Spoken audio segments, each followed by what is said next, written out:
Bonjour à Zulflaoun, ravi de vous retrouver une nouvelle fois sur ma chaîne YouTube, ma passion culinaire. Ma vidéo d'aujourd'hui s'intitulera La réalisation des pâtes très connues chez nous en Algérie sous le nom de rechta. Alors sans trop tarder, passons directement aux ingrédients de cette pâte, puis sa réalisation détaillée.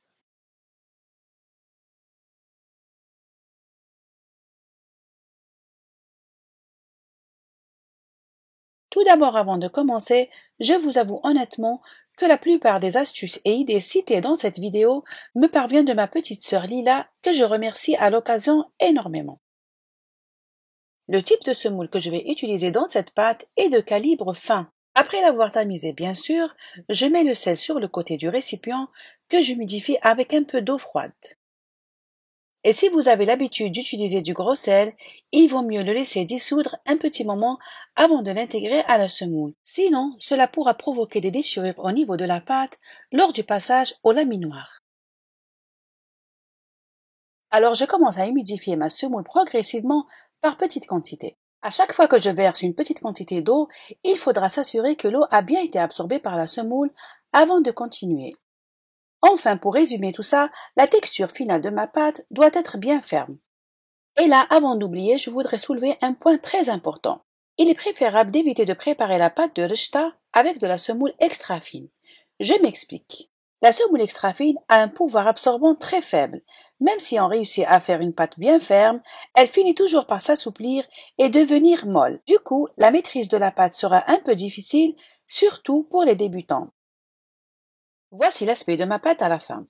Elle paraît un peu molle, mais après un court temps de repos, elle va bien se raffermir. Je l'enveloppe dans un film alimentaire que je mets par la suite au repos. Honnêtement, pour ma part, je l'ai laissé reposer juste un quart d'heure. Mais pour ce type de pâte, le repos est primordial. C'est-à-dire que plus la pâte est bien reposée, meilleur serait le résultat. Donc, vous pouvez la laisser reposer 1 ou 2 heures ou même toute une nuit au frais.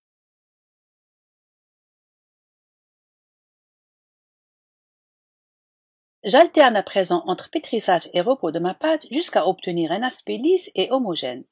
Et comme vous le voyez, ma pâte s'est bien raffermie après le repos. Tel est l'aspect recommandé pour la réalisation de la rechta. Cette étape du pétrissage n'est pas à négliger. Ça nous évitera de passer et repasser plusieurs fois la pâte dans le laminoir afin d'obtenir des bandelettes lisses et élastiques.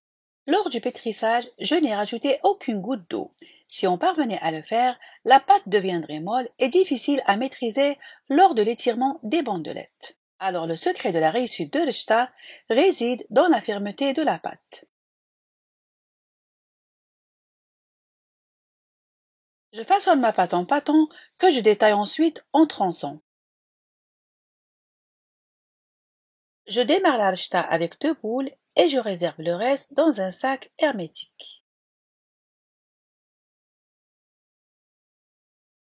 Parsemez le plan de travail de farine ou de fécule de maïs selon votre choix. Pour ma part, j'ai opté pour de la farine comme le faisait ma mère. Et à l'aide d'un rouleau à pâtisserie, j'étale ma boule de pâte en forme rectangulaire, une forme qui s'adapte parfaitement à ma machine à pâte.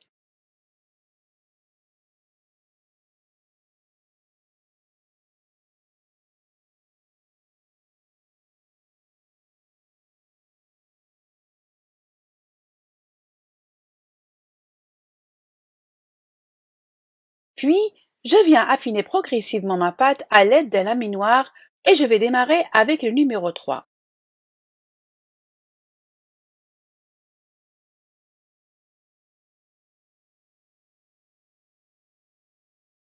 Si la pâte colle entre vos mains, n'hésitez pas à saupoudrer les feuilles de part et d'autre de farine ou de fécule de maïs.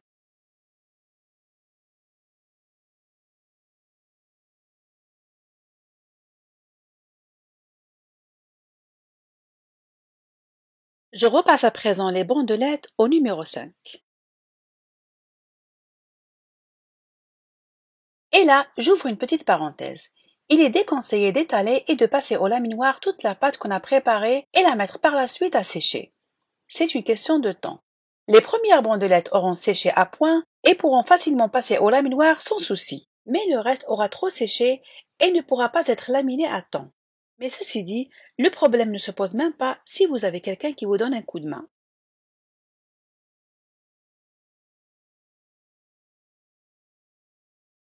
Je passe mes bandelettes au numéro 6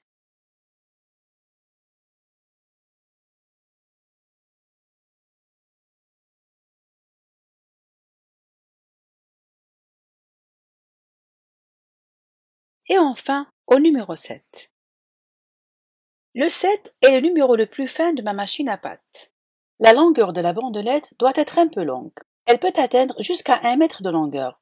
Pourquoi à votre avis? Eh bien, c'est tout simple. Lors de la manipulation des fils de rechta à travers toutes les étapes de la réalisation de ce plat, ces fils de rechta vont évidemment se couper et auront à la fin juste la longueur adéquate.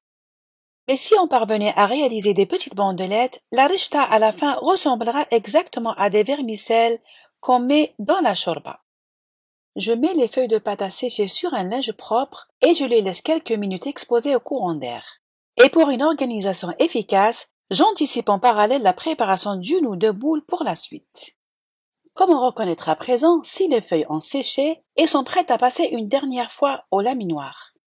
C'est simple, il suffit de toucher et vous sentirez la pâte craqueler sous la main. Une fois que les feuilles ont séché juste à point, je badigeonne d'un peu d'huile avant de les passer à la machine à pâte. Et là, j'attire votre attention sur un détail. Si les feuilles ne sont pas assez sèches, on obtient des fils qui vont coller entre eux. Et si au contraire les feuilles ont trop séché, voire cassantes, elles ne pourront pas passer entre les cylindres de découpe. Après avoir passé la feuille entre les cylindres de découpe à écran fin, je passe à la cuisson à vapeur. Avant de mettre la pâte de rechta dans le couscoussier, il faut s'assurer que la vapeur est à son maximum. Alors je dépose les pâtes dans le panier à vapeur et je les disperse sur toute la surface du couscoussier pour faciliter le passage de la vapeur entre les fils de pâte. Je laisse cuire à la vapeur pendant 2 à 3 minutes environ sans toucher. Une fois que les traces de pâte ont disparu, cela signifie que la pâte est cuite.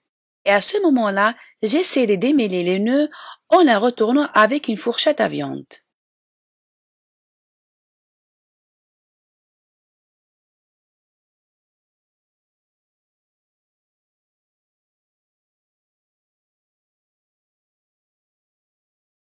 Et je laisse cuire encore juste un petit moment.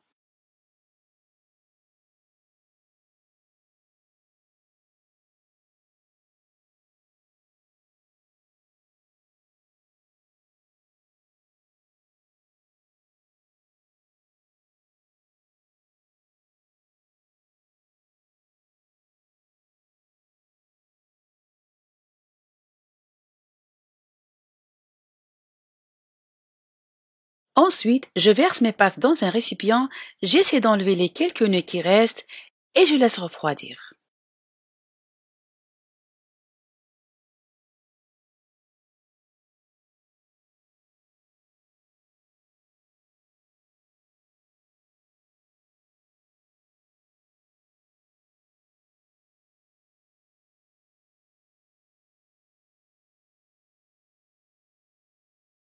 Et là, pour gagner du temps, j'ai passé à la vapeur 2 bandelettes d'un seul coup. La cuisson se fera de la même manière que la précédente.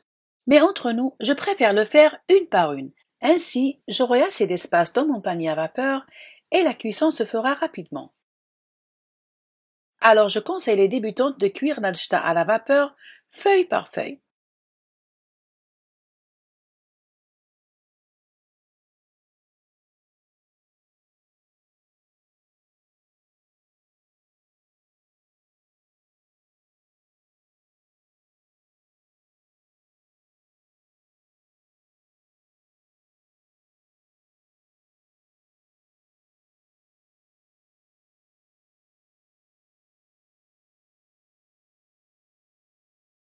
Comme on l'a vu ensemble, les bandelettes au début de la réalisation étaient longues, mais après une cuisson à la vapeur et le fait de les démêler à la main ou avec une fourchette, cela a considérablement réduit la longueur de la rechta comme je l'avais prévu précédemment.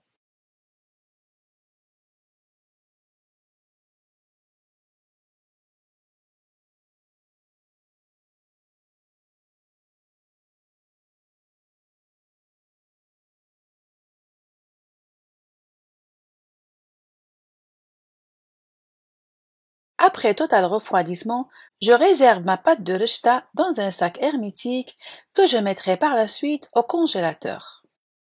Alors avec 600 g de semoule, j'ai pu obtenir 800 g de pâte de rechta.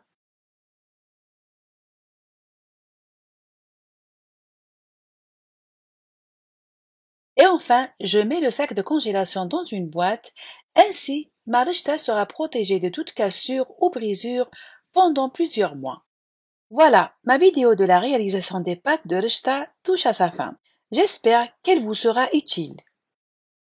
Et je compte vous publier très prochainement la vidéo du plat de rechta avec la sauce qui l'accompagne. Vous trouverez d'ailleurs le lien en bas dans la barre de description. Et comme je dis toujours, si vous avez aimé, n'oubliez pas de liker et partager. À bientôt pour une nouvelle recette.